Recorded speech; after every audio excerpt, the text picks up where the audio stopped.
N'est-ce pas? Tu sais pourquoi j'ai été demandé de servir au moins 17 personnes? Parce qu'on est dans quelle année? 2017, hein? Alors, dimanche prochain, le 31 décembre, prépare quoi? Parce que je vais te demander à saluer 18 personnes. Alléluia. Et quand tu salueras 18 personnes, il y aura des paroles que tu vas prononcer sur eux. Alléluia. Je sais que Dieu nous fera énormément du bien. Est-ce que quelqu'un est dans la joie d'être là? Non, exprime un peu ta joie d'être dans la présence de Dieu. Exprime un peu ta joie d'être dans la présence de Dieu. C'est Dieu qui t'a gardé, c'est Dieu qui t'a protégé, c'est Dieu qui t'a donné la santé. Durant toute l'année, tu n'as pas été malade. Dieu t'a gardé. Et quand tu as été malade, il t'a guéri. Aide-moi à célébrer ce Dieu-là. Il y a beaucoup de gens qui n'ont pas vu ce jour. Toi, tu l'as vu. Oh mon Dieu, oh mon Dieu, oh mon Dieu. Regarde comment tu célèbres Dieu. Il y a beaucoup de gens qui ont voulu avoir ce mal, ils ne l'ont pas. Toi, tu les as. Célèbre Dieu. Alléluia. Il est merveilleux, il est merveilleux. Vous restez debout et je vais prier. I want to pray. Seigneur de gloire, merci. Merci pour ce matin. Tu nous accordes le privilège d'être encore dans ta présence.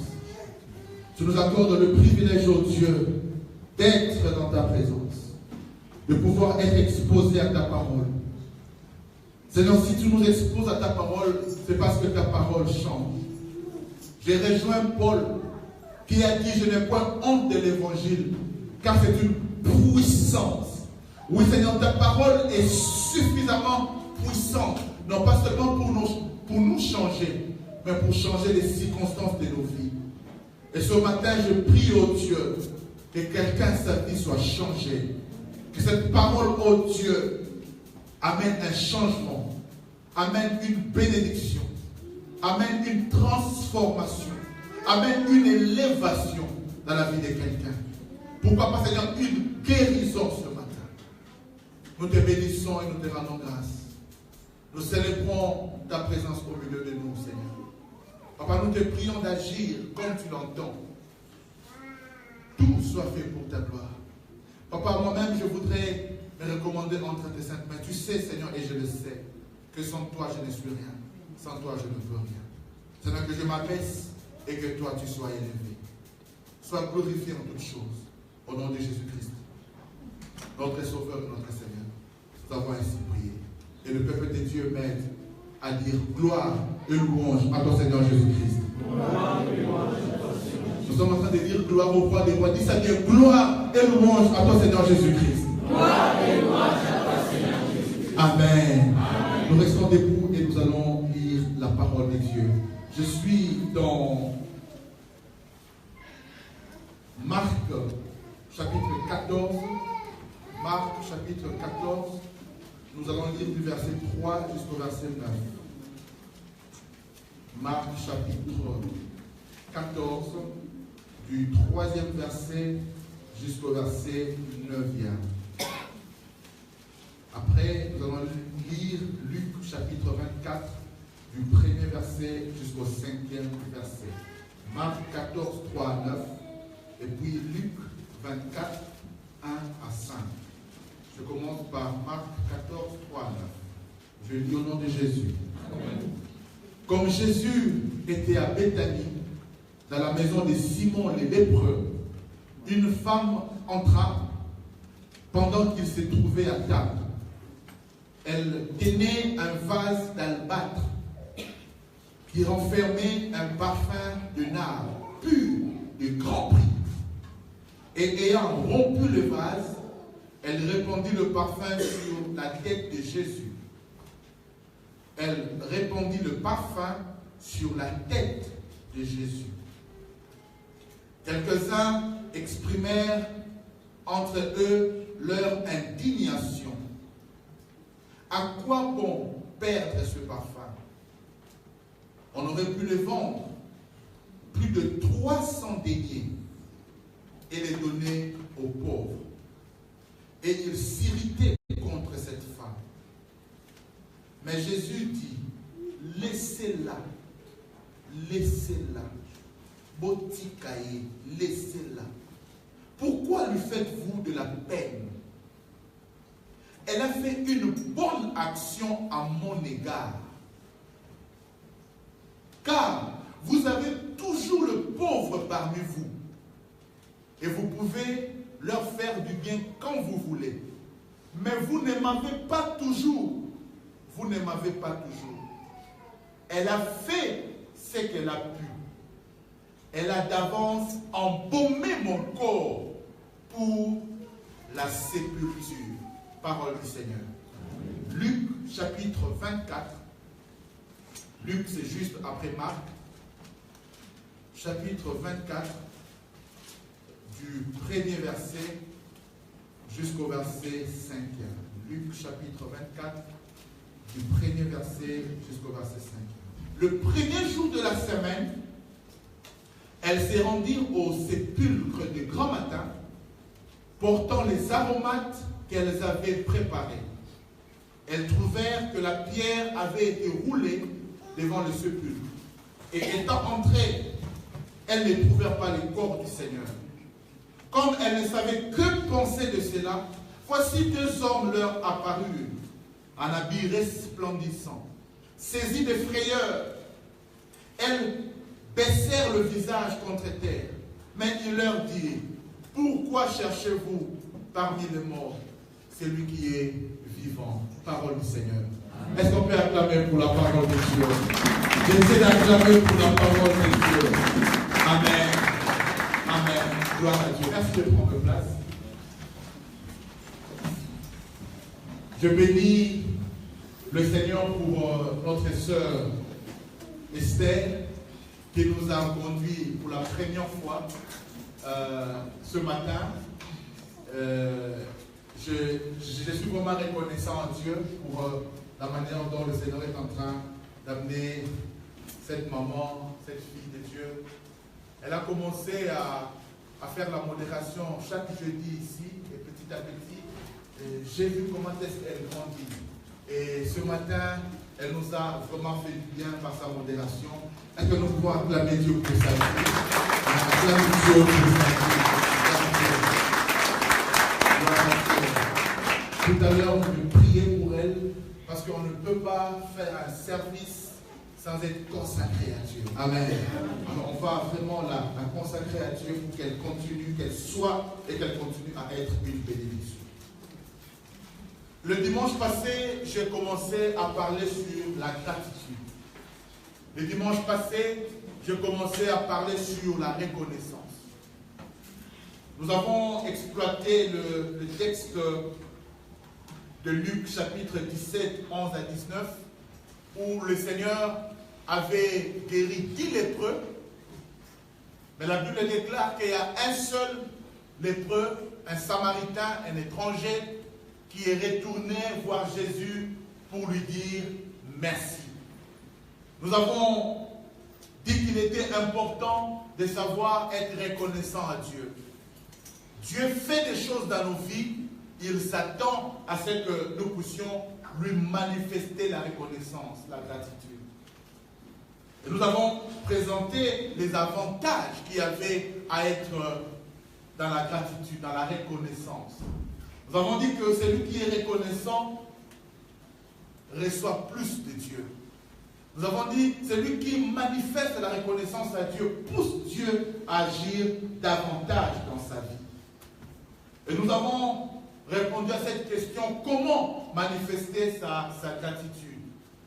Et nous avons dit que par le témoignage, nous pouvons manifester la gratitude à Dieu. Dieu fait des choses dans nos vies, il s'attend à ce que nous puissions témoigner cela, que nous puissions publier cela. David dit, je célébrerai ton nom dans l'assemblée des saints. Dieu s'attend quand il fait quelque chose dans nos vies, qu'au milieu de ses enfants, de ses autres enfants, que nous puissions les célébrer. Mais aussi au milieu du monde, de ces créatures, que nous puissions le célébrer. Nous avons aussi dit que pour témoigner, pour manifester la gratitude à Dieu, nous pouvions aussi le faire par des actions de grâce. Philippiens 4 et 6 nous le dit. Si tu veux obtenir plus de Dieu, apprends d'abord, bien sûr, à recommander tes problèmes, à le faire connaître à Dieu, mais pas de n'importe quelle manière, avec des actions de grâce. C'est-à-dire en reconnaissant déjà ce qu'il a déjà fait. Alléluia. Et nous avons aussi dit que pour manifester la gratitude à Dieu, nous pouvons aussi mettre nos talents au service de Dieu.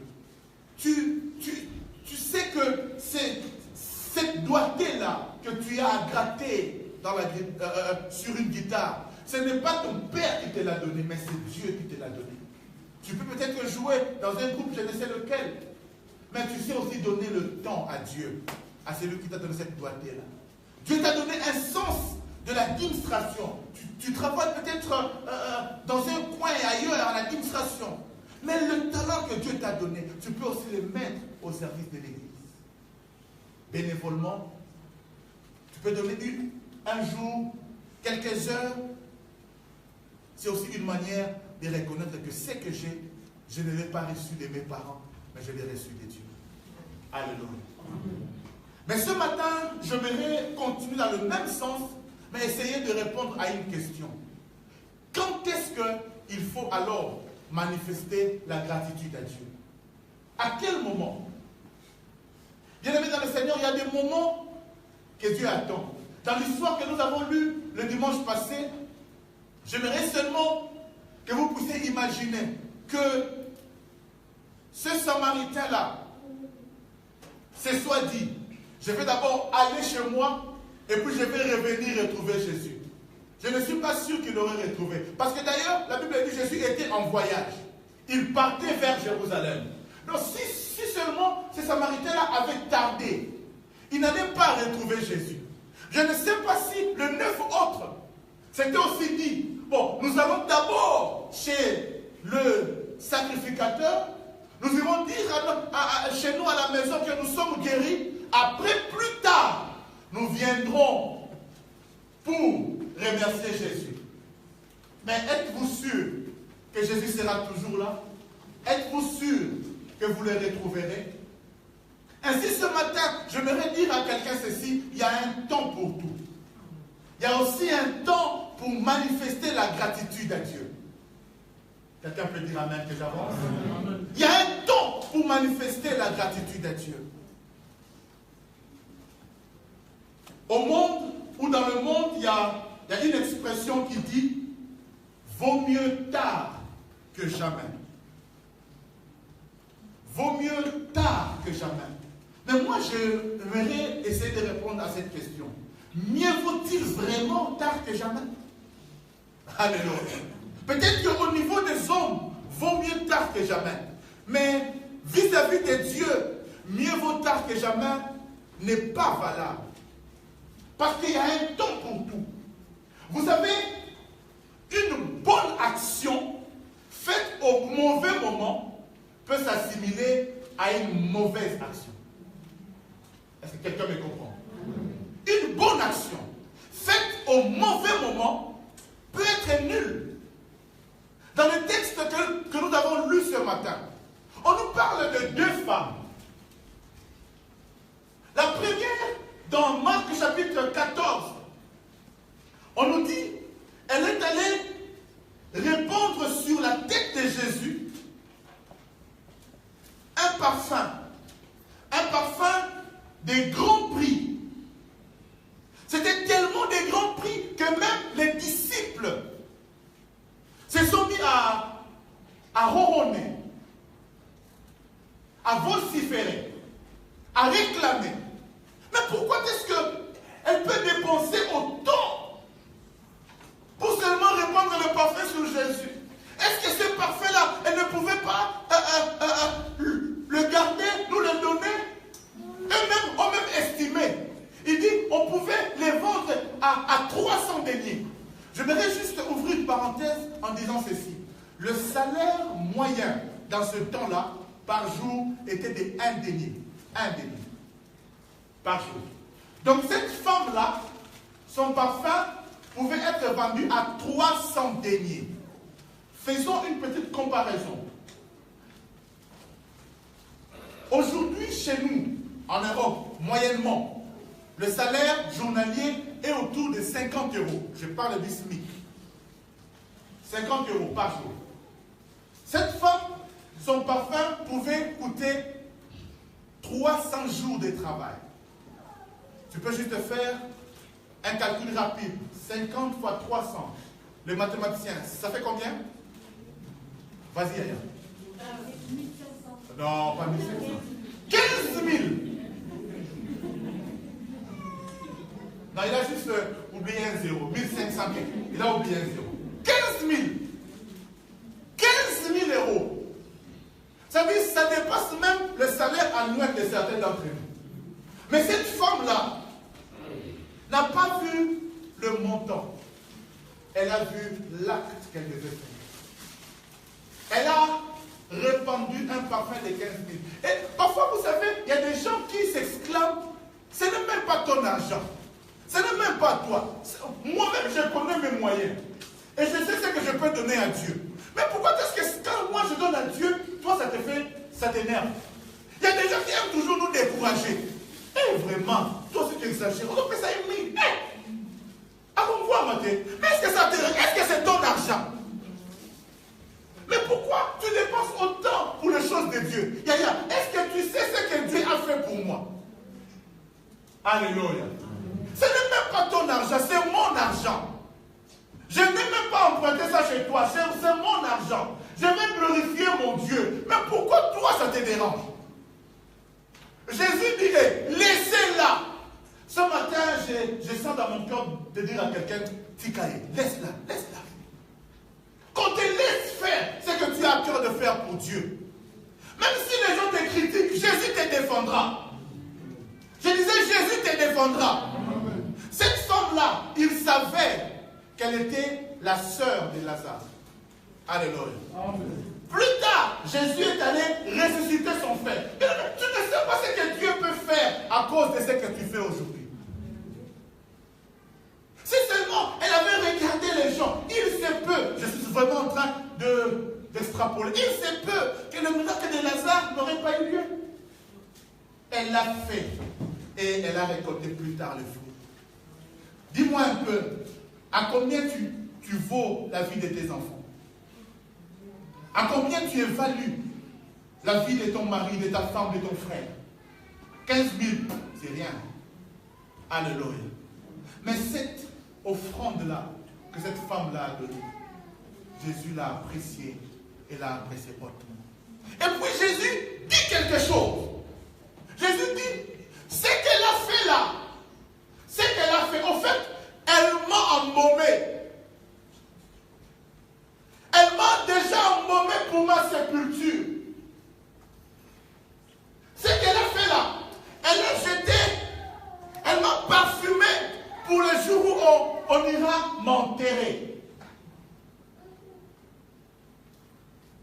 Plus tard, dans Luc chapitre 24, la Bible nous parle de des autres femmes qui, elles aussi, en ce moment-là, quand Jésus a été crucifié, mis dans la sépulture, la Bible dit, elles ont pris des aromates. Elles allaient maintenant pour aller embaumer le corps de Jésus. Trop tard. Elles arrivent sur la tombe, Jésus n'était plus là. Avec leurs bonnes actions, mais faites au mauvais moment. Jésus n'était plus là. Elles venaient avec du parfum pour aller embaumer Jésus. Mais Jésus n'était pas là. Mais cette femme-là avait eu la révélation, avait connu le temps de la sépulture, avait connu le temps où il fallait embaumer Jésus. Elle avait saisi le temps où il fallait répandre le parfum sur le corps de Jésus. Bien-aimés dans le Seigneur, ces femmes n'avaient pas mal fait. Ces femmes de Luc chapitre 24. Elles venaient avec du parfum pour embaumer, mais seulement au mauvais moment. Leur offrande, leur parfum, leur action s'est avérée inutile. Tout simplement parce qu'elles n'ont pas fait les choses selon le temps de Dieu. Elles se disaient sûrement, oh, nous allons répandre un jour le parfum sur Jésus, mais quand il sera mort. Mais qui t'a dit que tu le verras quand il sera Bien aimé dans le Seigneur, il y a un temps pour manifester la gratitude à Dieu. Tu peux penser faire quelque chose plus tard. Mais est-ce que tu es sûr que Dieu va la créer? Est-ce que tu es sûr que Dieu va la créer? Il y a des moments, il y a des instants où Dieu veut que nous fassions quelque chose. Il y a des instants où Dieu tient à ce que nous fassions quelque chose. Et si tu ne le fais pas en ces moments-là, tu rates certaines choses. Je prie le Seigneur ce matin qu'il puisse révéler à quelqu'un le bon moment pour faire certaines choses. Vous savez, si tu es avec Dieu en retard, il y a beaucoup de choses aussi dans la vie, tu arriveras toujours en retard.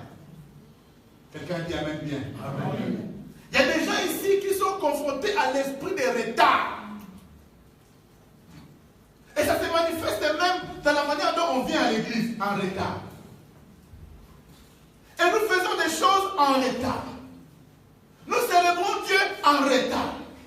Et il y a certaines choses aussi qui nous arrivent dans la vie, comment? On dit ça Dieu, non? En retard. Il y a certaines personnes qui, je ne vous le dis pas pour vous tiquer, mais c'est une réalité spirituelle. Si dans les choses de Dieu tu es en retard, il y a certaines choses de Dieu aussi qui viendront chez toi en retard. La Bible dit, approchez-vous de moi, je m'approcherai de vous. C'est-à-dire, ton attitude peut déterminer aussi l'attitude de Dieu. Si vous vous éloignez de moi, je m'éloignerai aussi. C'est-à-dire, ton attitude, ton comportement détermine aussi le comportement de Dieu. Je prie ce matin que l'esprit de retard soit brisé dans ta vie. Non pas seulement pour le fait de venir à l'église, mais surtout pour savoir saisir le temps de Dieu. Il y a un moment où Dieu s'attend à ce que tu puisses prier. Il y a des jours où Dieu peut me dire, et ça m'arrive, je l'avoue, je me réveille le matin, je sens vraiment dans mon cœur, le Seigneur me dit, prie maintenant. Prie maintenant. Je me dis, oh Seigneur, j'ai toute la journée. Je vais prier après.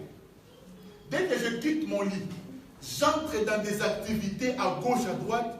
Je vais me retrouver jusqu'à 22h, je n'ai pas encore prié. Je dis, oh, là tu es déjà fatigué, tu dis, Seigneur, merci pour la journée à... Paf! Est-ce que ça t'arrive aussi? Ou seulement moi? Il y a des moments où, quand Dieu te dit, prie, si tu ne pries pas à ce moment-là, vous savez, nous ne maîtrisons pas nos journées. Quand tu t'élèves, tu as ton agenda, mais c'est seul Dieu qui connaît tout ce qui t'attend. Tu ne sais pas qu'est-ce qui t'attend durant la journée. Alors quand tu sens dans ton cœur que c'est le moment de prier, prie d'abord. Mets toujours Dieu en première position. Parce que si tu rates ce moment-là, durant la journée, parfois tu auras une journée tellement en dents de scie que tu ne sauras même pas, que tu n'auras même pas le temps pour prier. Alors, il y a des moments, il faut saisir. Dieu sait juste 5 minutes après qu'est-ce qui va t'arriver. Dès que nous sommes là, personne d'entre nous ne sait avec exactitude ce qui va arriver, même dans les 10 prochaines minutes. Alors parfois, tu sens dans ton cœur, Dieu te dit, prie. Prie là, prie maintenant. On me raconte l'histoire d'un pasteur. Il conduisait sa voiture. Et juste pendant qu'il conduisait, il sent dans son cœur. Le Saint-Esprit commençait à lui dire, prie, prie. C'est comme si un fardeau terrible. Alors, il avait le choix de dire, oh Seigneur, mais tu ne vois pas que je suis en train de conduire. Dieu sait que tu conduis. Est-ce que Dieu, quand il te parle de prier, il ne sait pas qu'il sait que tu es au volant. Mais il nous dit, prie. Bien le Seigneur, en cet instant-là, ce pasteur-là, évidemment, il ne pouvait pas fermer les yeux et commencer à prier. Non, il a tout simplement commencé à parler en langue. Il conduisait en parlant en langue, il priait en langue. Il priait. Et plus il priait, il sentait comme si ça devenait vraiment violent. Il priait avec ferveur. Et puis, 15 minutes après, ça s'est calmé. Et il arrive à la maison, il voit les gens étaient en troupe. On dit quoi? En troupe? En troupe, hein? En troupe, autour de sa parcelle. Il arrive, il pose la question. Mais qu'est-ce qui s'est passé? Il dit, mais votre enfant, il y a 15 minutes passées, il a failli faire un accident terrible. Il jouait au ballon et il y a le ballon qui a dépassé la parcelle.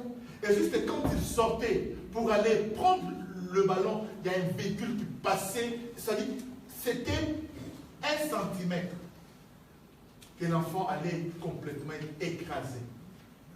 Alors il a juste compris pourquoi est-ce que le Seigneur lui disait de prier. S'il n'avait pas prié, il allait commencer à intercéder Dieu. Dire à Dieu, mais pourquoi?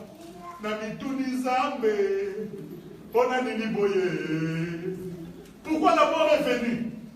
Mais parce que tu étais distrait. Il y a des moments. Et je me rappelle aussi d'un témoignage presque similaire que nous avons connu en Italie. Nous étions à l'église, je crois vous l'avoir déjà dit ici. Nous étions à l'église à Bologne. Pendant que je prêchais, j'ai senti dans mon cœur d'arrêter la prédication et d'appeler une sœur ivoirienne. J'oublie son nom. Je dis, ma soeur, viens, je sens dans mon cœur de prier pour toi. J'ai demandé à l'église, lèvons-nous et prions pour cette sœur. On a commencé à prier.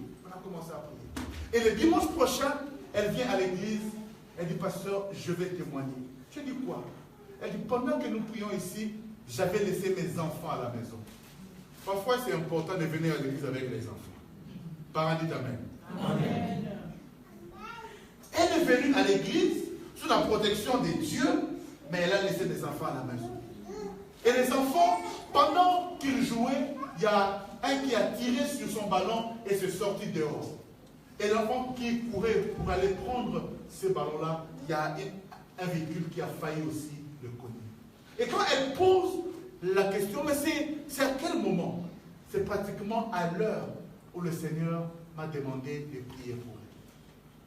Je ne savais pas, je vous l'avoue, pourquoi est-ce que je devais prier pour elle. Non.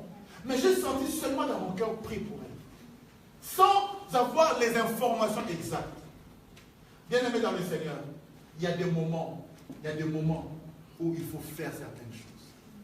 Si tu ne les fais pas, c'est toi qui vas regretter. C'est toi qui vas regretter. Ecclésiaste, chapitre 3, verset 1, nous dit ceci. Ecclésiaste, chapitre 3, verset 1. Nous dit, il y a un temps pour tout. Il y a un temps pour toutes choses sous les cieux. Bien aimé, il y a un temps pour tout. Il y a un temps pour faire certaines choses. Il y a un temps pour faire d'autres choses. Saisis le temps de Dieu. Le temps de Dieu, ce n'est pas forcément le temps des hommes. Toi, tu peux proclamer. Je pense que ces femmes de Luc chapitre 24 avaient prévu un temps. Oh, on va aller embaumer Jésus quand il sera mort. Mais ce n'était pas le temps de Dieu. Le temps de Dieu, ce n'est pas forcément le temps des hommes. Je prie Dieu que tu puisses comprendre quel est le temps que Dieu a fixé. Il y a des choses que tu dois faire en ces moments-là. Si tu ne les fais pas, tu perds. Tu perds. Quel est le temps de Dieu? Le temps de Dieu doit être révélé. Révélé. Il y a un temps pour tout. Il y a un temps pour tout. Dans 2 Rois, chapitre 5. 2 Rois, chapitre 5. Au verset 26. Élisée venait de guérir, disons Dieu venait de guérir Naaman par l'entremise de son serviteur Élisée. Dieu guérit Naaman et Naaman voulait faire une offrande à Dieu. Élisée refuse. Il dit, je ne prendrai pas de tes offrandes. Tu peux partir. Et pendant qu'il Géasi dit, oh, mais prophète, qu'est-ce qu'il a fait? On veut vraiment lui donner autant d'argent et il refuse, il dit rien. Si lui refuse, moi je vais prendre ça. Il va suivre Naaman par ruse, par tromperie. Il lui dit non, il y a quelqu'un qui est venu voir le prophète Élisée. Et maintenant, il m'a demandé, bon, il a dit, il a commis une erreur. Donne-nous un peu. Je simplifie l'histoire.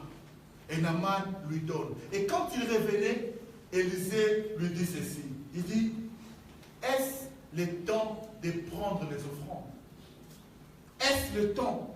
La lèpre qui était chez Naaman viendra maintenant sur toi.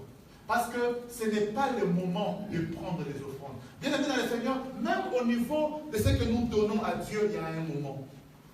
Élisée a refusé de prendre parce que ce n'était pas le moment. Vous savez, il y a des gens qui peuvent venir vous donner un cadeau, mais c'est un cadeau empoisonné. Il y a des gens qui peuvent venir, même aujourd'hui, les médecins nous disent que ce n'est pas à toute heure qu'on doit manger. Après une certaine heure, il est conseillé de ne pas trop manger. N'est-ce pas? Est-ce que manger c'est mauvais? Je pose la question. Est-ce que manger c'est mauvais? Est-ce que manger c'est mauvais? Manger c'est pas mauvais. Mais il y a un temps pour manger. Il y a un temps pour manger. Si tu manges après une certaine heure, ce qui était bien devient nocif pour ta santé. Alléluia. Je me rappelle un jour, je suis allé chez... Bon, je vais le citer. Je sais qu'il n'en fera pas un problème. Je suis allé chez le frère Patrick. C'était aux alentours de 21h. J'arrive là-bas. Bon, comprenez-le aussi, les célibataires. Pour le moment. Pour préciser. Amen. Yaya à 21h. J'ai vu la quantité de sémoules qu'ils avaient. Alléluia. Moi-même, maintenant, ils étaient à deux. Moi-même, je lui pose la question, Yaya, et aussi là. J'ai dit, tout ça là, ça va finir. Il dit, pasteur, attends, tu verras. Yaya, comme une blague.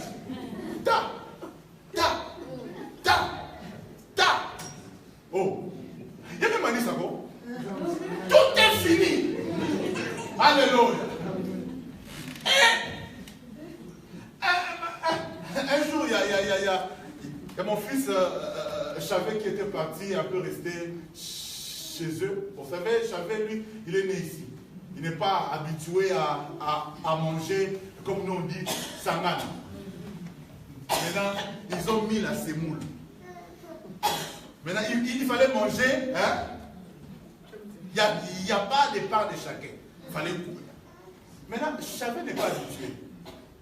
C'est-à-dire qu'ils ont travaillé Chavet. Chavet rentre et dit, mais papa, je suis un esprit, mais moi je n'ai pas arrivé à manger. Parce que dès qu'il arrive, on lui dit, mais oh maman, j'ai faim. Mais tu n'as pas mangé chez tonton Patrick. Il dit, maman, je n'arrive pas à manger. Et il mange vite.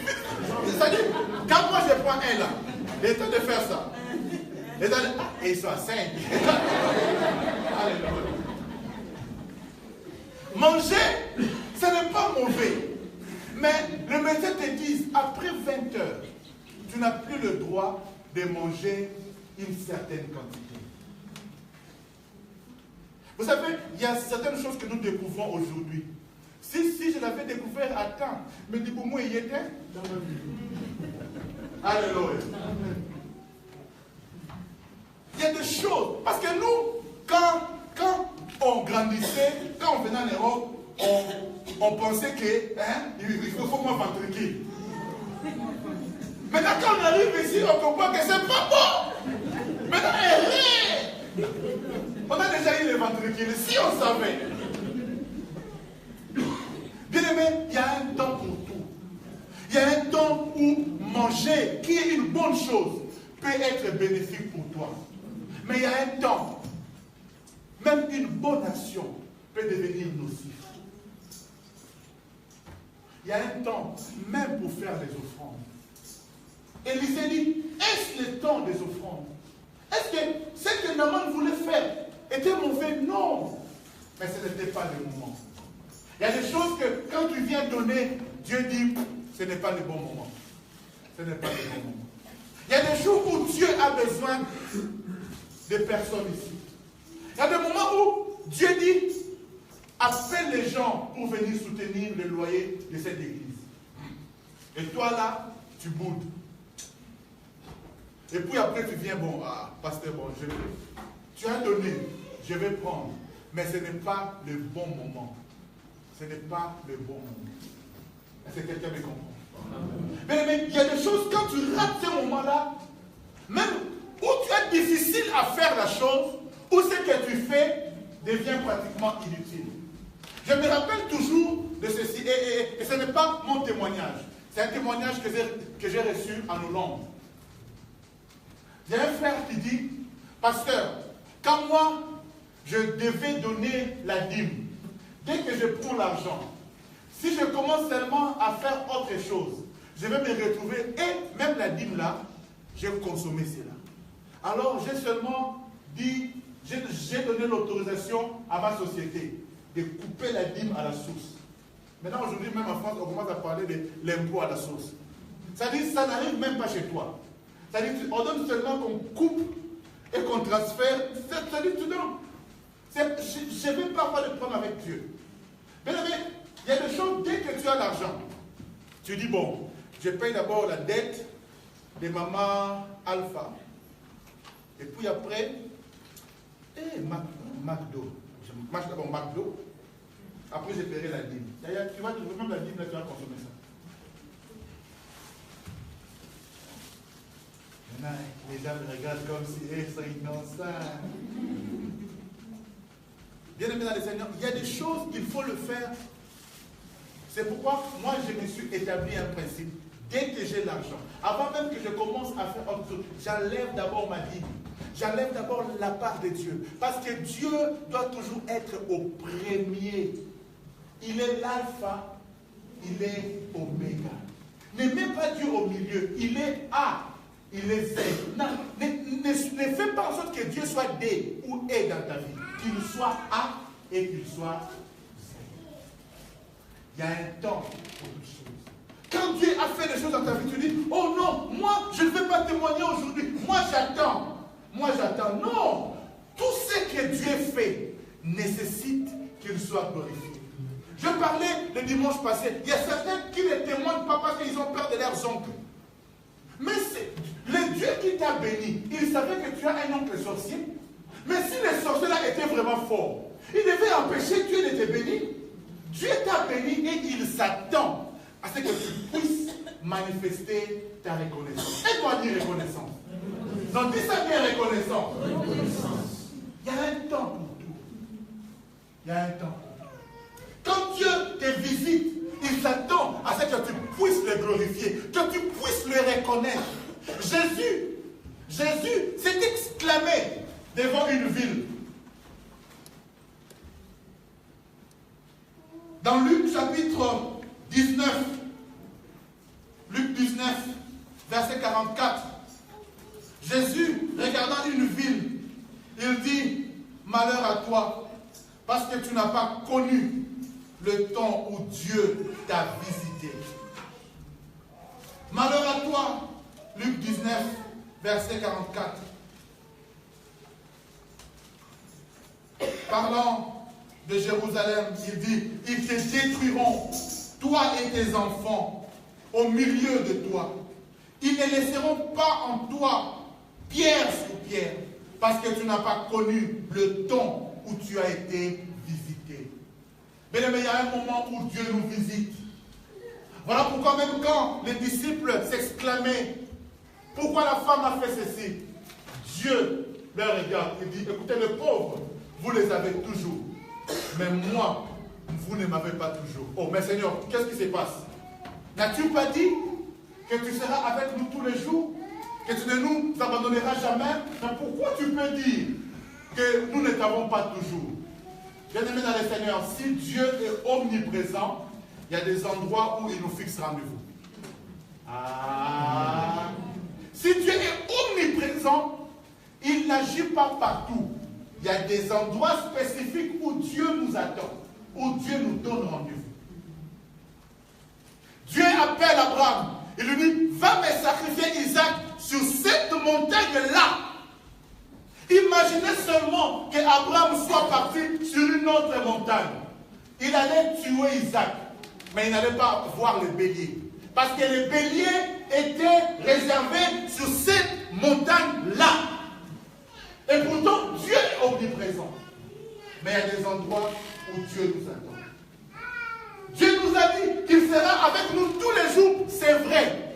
Mais il y a des moments, il y a des instants que le pasteur Roland Dallot appelle aussi les instants de destinée, qu'il ne faut pas rater. Je prie le Seigneur qu'il t'aide à partir d'aujourd'hui à être toujours au bon moment pour faire la bonne chose. Qui dit Amen? Amen. Que le Seigneur t'aide à être, tu peux être au bon endroit, mais au mauvais moment. Comme tu peux être au bon moment, mais au mauvais endroit. Il faut que la conjugaison de ces deux choses se fasse. Que tu sois toujours au bon moment et au bon endroit. Qui croit qu'il est au bon moment? Qui croit qu'il est au bon endroit? Qui croit qu'il est au bon endroit? Tu es là parce que Dieu avait voulu que tu entendes ces choses. Bien-aimé dans le Seigneur, Jésus est là pour toi. Jésus est là pour toi.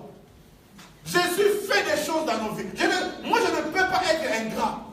Je ne peux pas manquer de reconnaissance vis-à-vis de Dieu. Parce que si je regarde d'où il m'a pris, je suis ce que je suis, non pas par mon père. Je suis ce que je suis, non pas à cause de ma mère. Oui, mon père et ma mère m'ont donné la vie. Mais celui qui tient mes destinées, c'est Dieu. Alléluia. Alléluia.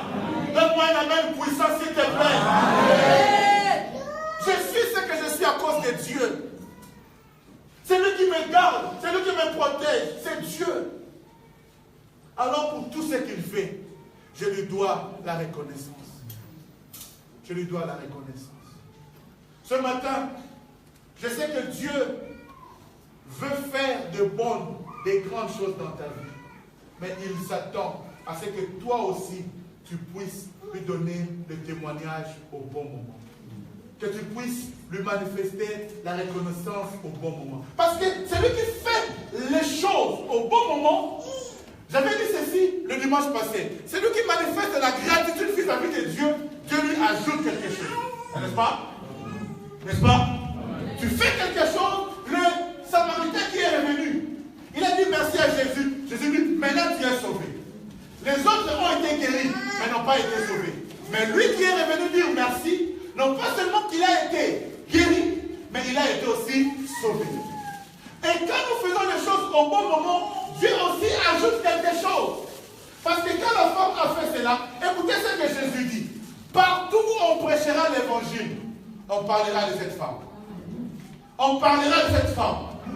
Non pas seulement que ses péchés ont été pardonnés, mais aussi, aujourd'hui, on est en train de parler de ce qu'elle a fait, n'est-ce pas? Elle est devenue célèbre pour l'éternité. Alléluia. Parce qu'elle a su faire la bonne chose au bon moment. Regarde un peu ton voisin. Dis-lui, apprends à faire la bonne chose au bon moment. Come on. Même dans la vie pratique comme ça, il y a des choses parfois que nous ratons. Et surtout nous les Africains. Surtout nous les Africains. Je ne sais pas quelle mentalité on nous a inculqué. Non, si un garçon te drague, il ne faut pas accepter moulou moulou, bang bang, por por. Il ne faut pas accepter por por, moulou moulou. Il ne faut pas accepter rapidement. Il faut d'abord le faire marcher, non? Yaya. C'est pas tous les hommes qu'on fait marcher, mais. Alléluia. Il y a des hommes, dès qu'il te dit, il a dit oui seulement. Dès que tu rates, il est parti. Est-ce que je parle à quelqu'un? Amen. Il y a des hommes, il y a parfois une certaine culture qui nous fait défaut. Un homme vient, on a fait seulement comme ça. Ok. Ok. Zéla. Zéla. À Lingala, on dit Zela Zela Mokomboso. Attends. En français, attends. Les sèches manquent là. Maintenant, vous dites que vous parlez bien français. Les enfants, traduisez-moi ça. Il faut déjà comprendre Lingala. Bon, toi tu es né ici. Hein? Il y a des choses qu'il faut le faire au bon moment. Vous savez, Zachary, c'est là, pour qu'on travaille au Moukila. Hein? Vous les francophiles là, attends.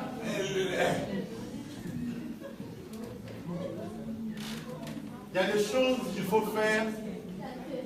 Hein? Quoi? La queue. Non. Qu'est-ce que je suis en train de vous dire?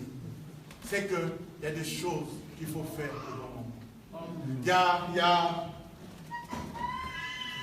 des personnes qui ont raté de bonnes opportunités parce qu'ils pensaient que ça allait encore revenir. Bien aimé, il y a des choses, quand ça vient une fois, ça part. Alléluia. Il faut savoir saisir les bons moments. Il faut savoir saisir les bons moments. On me raconte l'histoire d'une sœur qui est venue voir son pasteur et qui lui a dit vraiment, pasteur, je suis convaincu que le frère Franklin est mon mari. C'est un exemple. Bon, je change. Je dis, il y a quelqu'un qui est venu. Oh non, pasteur, j'ai vraiment vu que le frère Banque de France est mon mari. Le frère Harris. J'ai dit, bon, ça va. Si c'est ton mari, si tu as dit cela, bon, gloire à Dieu, que le Seigneur aussi puisse convaincre le frère. Et effectivement, 2 semaines après, le frère aussi vient, dit, ah, pasteur, vraiment, je sens dans mon cœur que la sœur, je vais passer des noms, la sœur Kingolika est aussi, oh, toi tu connais, je sais ton nom, oh, la sœur Mansanga, c'est vraiment ma femme. Comme le pasteur savait, elle ne dit rien. Elle dit, bon, ma sœur, oui, mon frère, bon, tu peux aller. Le frère est parti. Maintenant, le frère vient. Ah, pasteur, je ne sais pas, je suis sûr que Dieu m'a dit, mais ça fait 3 mois là que la sœur ne me fait que balader. Quoi? Attends un peu. Elle appelle la sœur. Mais toi là, tu es venu ici, tu m'as dit que, oh, le frère Harris, Dieu te met. Pasteur,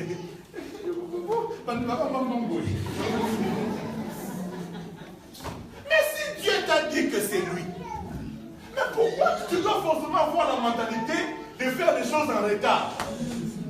Alléluia. Alléluia. D'ailleurs, fais attention. Nous sommes dans un monde où les virungas se font. Pour les virgules, c'est... On dit ça comment? Mon cinzo.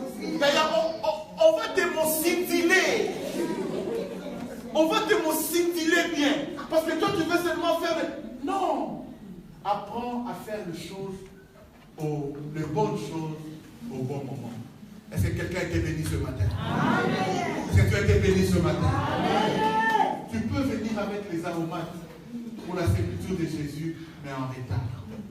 Mais si tu viens au bon moment, le Seigneur te bénira. Qui a dit Amen bien? Amen. Hébreux, chapitre 4, verset 7, nous dit ceci. Aujourd'hui, si tu entends ma voix, ne résiste pas. Bien-aimé dans le Seigneur, il y a des jours où Dieu te visite pour ton salut. Il y a des jours où parfois on prêche, ça te dérange. J'aime ce que mon professeur à la formation biblique m'avait dit un jour. Il dit, si la parole de Dieu te dérange, c'est qu'elle veut arranger quelque chose dans ta vie. Amen. Si la parole de Dieu te dérange, c'est qu'au fait, elle veut arranger quelque chose dans ta vie. Il y a des jours où on prêche. On te dit, réponds-toi de ceci, réponds-toi de cela. Tu ne sais pas que c'est pour ton bien. Il y a des jours où il ne faut pas résister à la voix de Dieu. Aujourd'hui, si tu entends ma voix, aujourd'hui, Pourquoi pas demain? Pourquoi pas hier? Parce qu'il y a des jours où Dieu nous parle. Et tel que je suis en train de dire là, ce n'est pas pour amuser la galerie, c'est pour vraiment t'amener à comprendre qu'il y a des jours qu'il ne faut pas manquer l'église. Il y a des instants qu'il ne faut pas être ailleurs. Si tu te dis de faire quelque chose, fais-le en ce moment-là. Parce qu'après, ou tu ne le feras pas, ou si tu le feras, ça sera sans résultat. Alléluia. Alléluia. Amen. Alléluia. Amen. Que le Seigneur nous aide à savoir faire les bonnes choses au bon moment. Si la parole de Dieu te touche, ne renvoie pas ta repentance dans une année. Dieu te dit, laisse cette fille-là, abandonne cette fille-là. Tu dis, hé Seigneur, dernière fois, dernière fois. Bala souka et puis, bala souka wana si des deux élayo. Dites Amen. Amen. On le dit Amen, hein?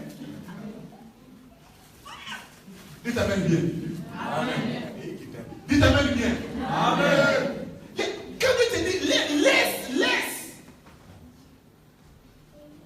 Il y a des jours où Dieu te dit, ne va pas.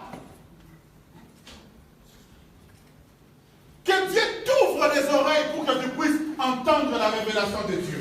Amen. Que Dieu t'ouvre les yeux pour que tu puisses comprendre le temps de Dieu. Il y a un temps. Et même pour nos parents, écoutez-moi. Même pour nos parents, il y a des gens qui disent, oh, pour mon père, je vais lui faire un cadeau dans 2 ans. Mais qui t'a dit qu'il sera là dans 2 ans? Alléluia. Il y a un moment où il faut que nous puissions manifester notre amour vis-à-vis de nos parents. N'attends pas qu'il meure d'abord et puis après tu viens avec un grand cercueil. Papa, je t'aimais. Non, dis ça lui. On dit comment? Dis-lui ça maintenant. Elle va dire maintenant. Dis-lui ça maintenant que tu l'aimes. Il y a des moments. À ta femme, les jours où elle mourra, ton mari, le jour où il mourra, ça sera la 2e fois qu'il entendra le mot je t'aime. La première fois, c'était quand tu l'as dragué. La 2e fois, quand il mourra. Vraiment, je t'aimais. Non, dis-lui ça maintenant. Il y a des choses que quand on les fait en retard, ça n'a plus de sens. Tu attends que ton père puisse mourir pour que tu puisses lui dire merci papa pour tout ce que tu as fait. Non, dis-lui ça maintenant. Apprenons à nous apprécier vivants. Il y a un temps pour tout. Le temps de la gratitude existe. Ce n'est pas à tout moment qu'on doit manifester la reconnaissance. Non. Vous allez me dire, pasteur, vraiment, quand je serai mort, ce papa-là m'a béni. Non, vraiment, pasteur. Non, pasteur, vraiment, on t'aimait. Tu nous prêchais bien. Pasteur, tu nous as beaucoup encouragé. Moi, je ne vous entendrai pas. C'est maintenant là qu'il faut me prouver que vous m'aimez. Qui m'aime? Bon, si tu m'aimes, bon, n'aime pas. Sois pas hypocrite. Qui m'aime? Même pour lever la main, là, t'arrives. Si je meurs, tu viens pleurer, que le ciel tombe sur toi. Non, il faut me dire maintenant, pasteur, nous t'apprécions. Pasteur, c'est encourageant. Ça encourage. N'attends pas que je vienne. Pasteur, la vie sont vraiment ténèbres. Hypocrite. Alléluia. Non, il y a des moments. Manifeste, c'est la fin de l'année, n'est-ce pas? C'est la fin de l'année. Est-ce que tu ne peux pas appeler ton père, même avec un petit 20 euros, 30 euros, et lui dire papa merci? Au lieu d'attendre, d'aller lui acheter un cercueil de 500 euros, un 20 euros, que tu lui donnes aujourd'hui, pendant qu'il est vivant, a plus de valeur qu'un 500 euros quand il sera mort. Qui a dit Amen. À ta maman, dis-lui merci. Vous savez, je vais conclure par là. En 2006, quand mon père est décédé au mois de juillet, mais il fêtait son anniversaire au mois de décembre. Alors, vers le mois de mai, nous nous sommes appelés avec ma petite sœur qui est en Angleterre. Et on commençait à planifier. On a dit, écoutez, on va acheter un véhicule pour papa pour son anniversaire le 8 décembre et on ira le lui donner. On planifiait. Et donc, je savais que vers le mois d'octobre, on allait mettre ça dans le bateau et puis ça va arriver et on allait lui faire la surprise pour le 8 décembre, son anniversaire. Mais au mois de juillet, mon père est décédé. Dieu merci, j'ai eu le temps de lui donner d'autres choses avant. Et j'ai demandé au Seigneur pour m'avoir donné cette opportunité-là de le faire. Pendant qu'il était vivant, de lui manifester ma gratitude. Je me rappelle, un jour, j'étais allé prêcher en Hollande. Et il y a un frère qui était touché. Et c'était même la première fois que je reçois une telle offrande. Il y a un frère qui m'a remis une montre Rolex. Pas Rolex des Sénégalais là qu'ils vendent. Rolex vrai, avec carton, avec facture. Et il avait acheté 8000 €. Avec le code, tout ça, il m'a remis. Et dès que j'ai quitté cette église-là, je n'ai pas les rencontrer mon père qui était venu à Paris. Et c'était même la dernière fois qu'on s'est vu comme ça. Il était venu en mission de service à Paris. Et donc je suis allé pour le rencontrer, le voir. Je ne savais pas que c'était la dernière fois que je voyais physiquement mon père. Alors, j'arrive, comme mon père était un peu taquin, il me dit, mais toi là, avec tes affaires de Dieu, tu arrives quand même à te retrouver. Tu manges quand même avec. J'ai dit, oui, Dieu me fait grâce, je vis quand même. D'ailleurs, je viens de prêcher là, on m'a offert une montre Rolex qui vaut 8000 €. Il dit, quoi? Fais voir. Et comme c'était un peu un connaisseur, il prend la montre, il dit, mais c'est sérieux là. Alors il dit, donne-moi ça. Il prend la montre et il enlève sa montre, il me la donne. On fait les choses. Sa montre peut-être valait 500 €. Mais j'étais content. Parce qu'à cause du travail de Dieu, j'ai pu quand même faire plaisir à mon père. Alléluia. Mais c'était la dernière fois. Et il y a mes frères qui me disent que quand il est rentré à Kinshasa, à Tchélamoumbanga, voilà mon fils, voilà votre frère, ce qu'il m'a donné. Hein? C'était le dernier grand cadeau que je lui ai donné. Je ne savais pas. Moi, peut-être, je me disais, je ferai plus. Mais qui t'a dit que tu le verras? Il y a des moments qu'il faut faire des choses. Quand tu les rates, même quand il est mort, tout l'argent que j'ai envoyé, il ne l'a pas vu. Il y a des oncles qui ont bouffé cela. Lui-même n'a même pas vu cela. Qu'est-ce que je suis en train de dire? Je cherche à nous faire comprendre. Il y a un temps pour tout. Parfois, des occasions comme des festivités comme ça, c'est le moment de manifester notre gratitude. Ce matin, nous avons décrété cela, un culte de famille. Nous allons prier pour nos familles. Au-delà des cadeaux, tu peux prendre un temps pour prier pour ta famille. Et ce matin, c'est ce que nous allons faire. J'espère que chacun est à côté de sa famille. Si ce n'est pas le cas, on va essayer de nous regrouper. Parce que tu peux donner une voiture, c'est bien, c'est pas mauvais. Mais je pense que le meilleur des cadeaux, c'est arroser ta famille par les prières. Alléluia. Alléluia. Alléluia. Amen. Tu vas leur envoyer le poulet, le riz, c'est bon. Mais la prière, c'est la première des choses. Si quelqu'un a été béni ce matin, il peut acclamer aussi.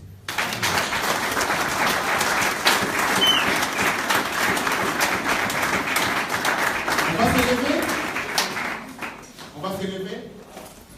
J'aimerais vraiment que chacun de nous puisse. C'est un des autres que j'autorise maintenant. Mais retrouvons-nous en famille, rapidement s'il vous plaît. Retrouve-toi en famille. Sois à côté de ton père, de ton mari.